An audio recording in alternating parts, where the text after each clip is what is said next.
at my dad's house, there was no toilet, there was no running water. We all slept in one room with 3 beds. Oh, wow. And my sisters and I had just discovered banana conditioner from Body Shop.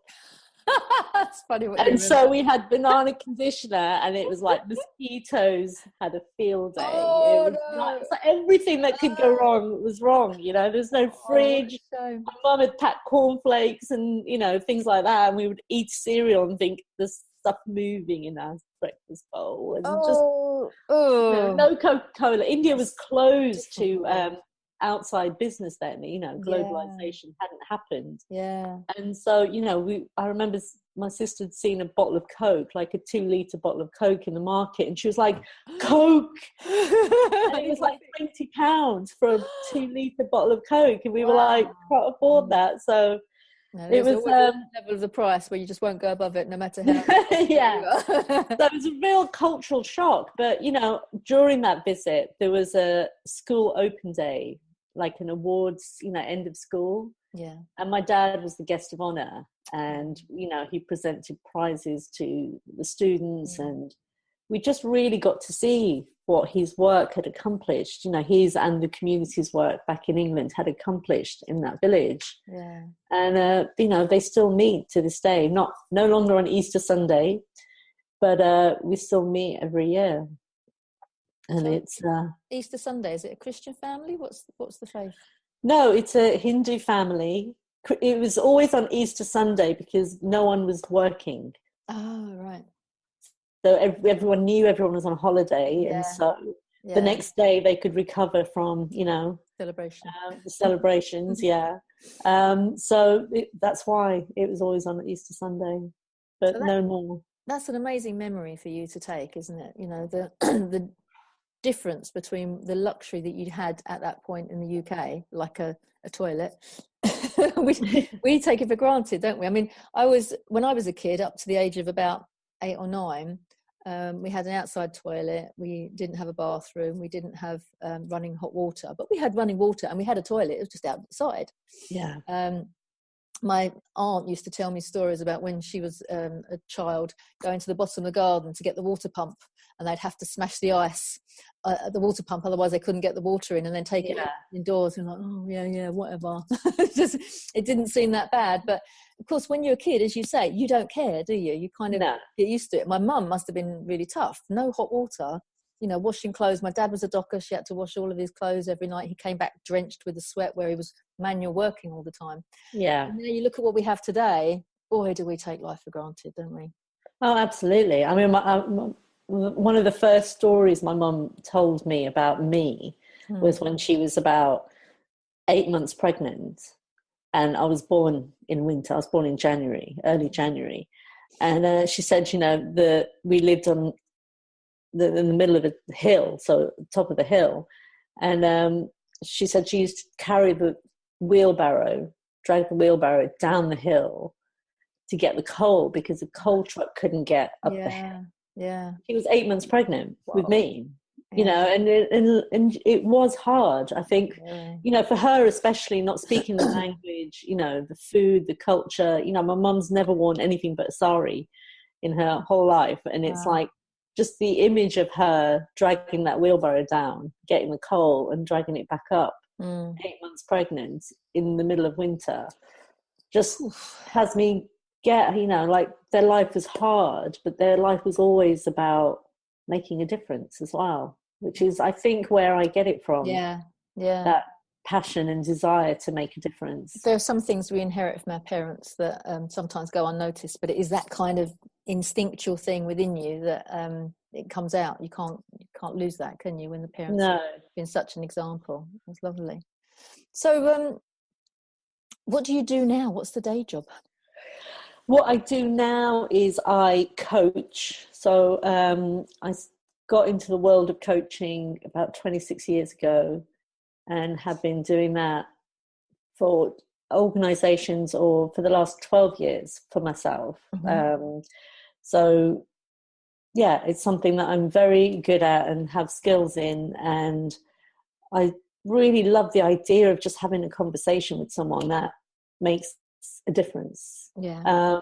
Impacts their life and has them go through a barrier that they didn't think they could.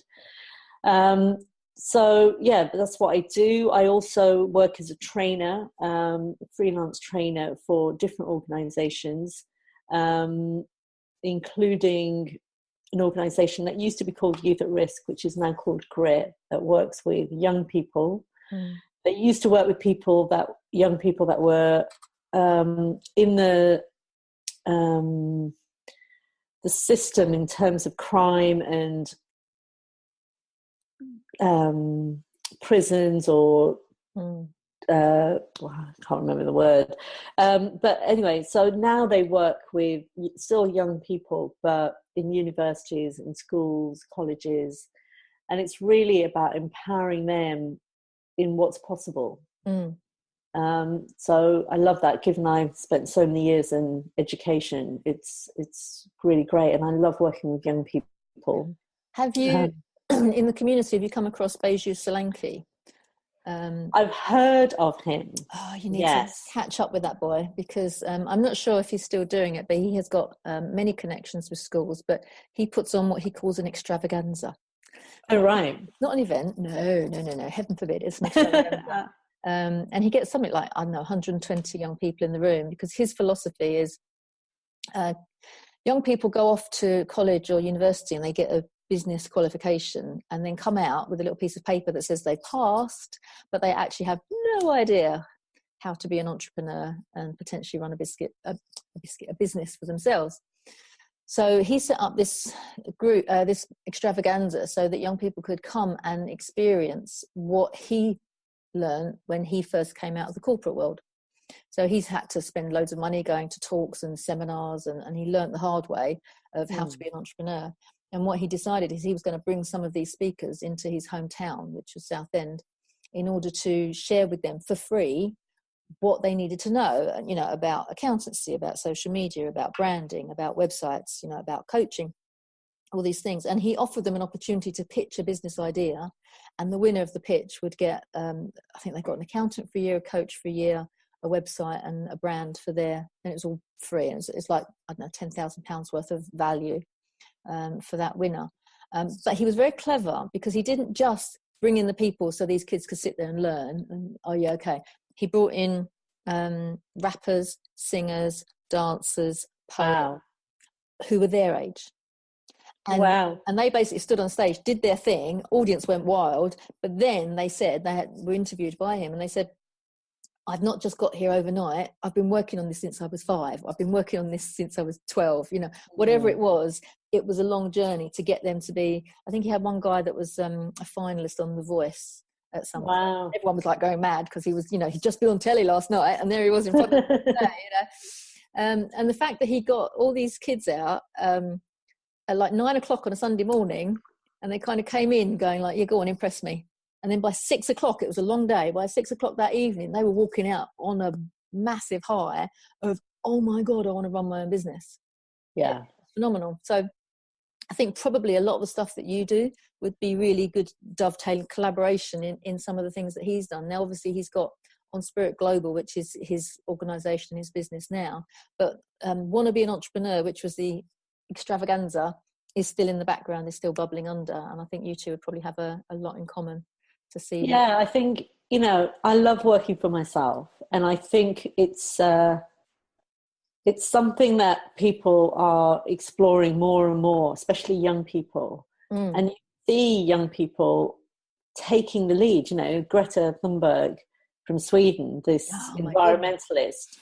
Unbelievable. It's like I'm learning from her in terms of how I can make a difference around something like climate change. And I think there's a lot of potential in young people that tends to get squashed, not intentionally, but does tend to get squashed in the sense of, the students I work with at universities, they want to go to university, but they're not fulfilling their passion.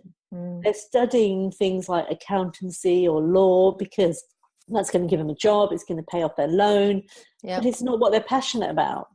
And, I studied something that I was passionate about. I studied psychology because I was passionate about understanding people and what made them tick. And it's just, I think having young people get that they can do whatever they want, choice, and really fulfill on that and be okay financially, you know, in terms of their creativity, their ingenuity, just be okay about it. You know, I watched my dad build business after business after business, and it wasn't until he was in his, I think, early 50s that his business took off. Oh, wow. You know, but he never gave up. He was so creative in his ideas. And I think if we can have people get back in touch with that, it's a kind of resilience, isn't it? That you kind of, I don't know whether people can find it or it's just in them. It's just this consistent keep going, and eventually the tide will turn. There'll be a tipping point, and you can then push it on to the next level. And I think if you're not going to search out and experiment, what do I want? What am I passionate about? What do I like? Easier to find out what you don't like half the time. But I did a stress busting club for a sixth form once years ago. It's a 6-week thing we did. And most of the kids were so stressed with their A-levels, it wasn't true. So getting to talk to them and understand, you know, that you're putting this upon yourself, and it's not that. It's a piece of paper we're talking about here. I said, so why are you doing this A-level? Oh, because my mum wants me to. Why are you doing this A-level? Oh, well, my dad thinks it will help me get a good job. So what was your favourite subject at school? Oh, it wasn't this. And they were like, oh, no wonder they were kind of so desperate to do well for other people. Yeah. And whilst it's good to want your mum and dad to be proud of you, I think most parents would want to be proud because their children are doing what they want to do, what they choose to do, and are successful at what they're choosing to do. Yeah. And I think that's where half the stress in the world comes from, because we're all actually just jogging along, not particularly enjoying what we're doing. Oh, completely. I mean, I was a straight A student in my junior school and senior school. And then when it came to choosing my options, I wanted to do art and geography and history. And my dad was like, no, you're a straight A student. You could be a doctor, and you should do biology and physics and chemistry. And I just didn't like those subjects. I love biology, but chemistry and physics were beyond me. And I ended up failing everything, you know. And now it's like, I don't care what A-levels or O-levels I got. No, it's just, life is so beyond that. And I love what I do. I love interacting with people and working with people. You know, if I'd been a doctor, I would have just been with people who are ill, and I don't know that I would have enjoyed that at all. Have you read that book, This Is Going to Hurt? No. I can't remember the guy's name. It'll come to me in a minute. It's a bestseller. It's out there. A lot of people have read it. And it's basically a junior doctor and the horror of being a junior doctor and then working in the gynecology department, and the hours they have to do and the pressure they are under. It's like, who would choose to do that? It's definitely not for the money, you know, and it's just so tough. And you have to be going so long before all of a sudden you become a consultant, and then you can have even more responsibility heaped onto you with slightly more money. It just is bonkers. And unless that's your vocation, why would you go and deal with that? It'd be so hard. But, you know, having said that, I know 2 women who are in their 40s who decided to train to be doctors. Yeah, if it's a vocation, exactly. So, if they want to do it, awesome. I think so. I think if you want to do it, you will eventually, you know. But no, it wasn't for me. Not for me. I was more interested in people's minds than their bodies. But you know what a cross-reference though, art and geography. I just had you down as a traveller and a journalist or something. Well, you know, I remember doing geography before picking my options and reading about the Amazon rainforest. And then I remember watching a documentary about the Amazon rainforest, and there were dolphins swimming. And I was just like, oh my God, I've got to go there. And then when I finished university, a friend of mine canoed down the Amazon River. Wow. And I was like, I've got to do that. So that is on my bucket list. So that's fantastic. One day, that and the Great Barrier Reef, I would love to visit. Yes, yeah, definitely. One of the things on our platform, one of the questions I ask people is, what's your greatest adventure in life so far? And I was playing it small. What did I say? I can't remember what my thing was, but along the lines of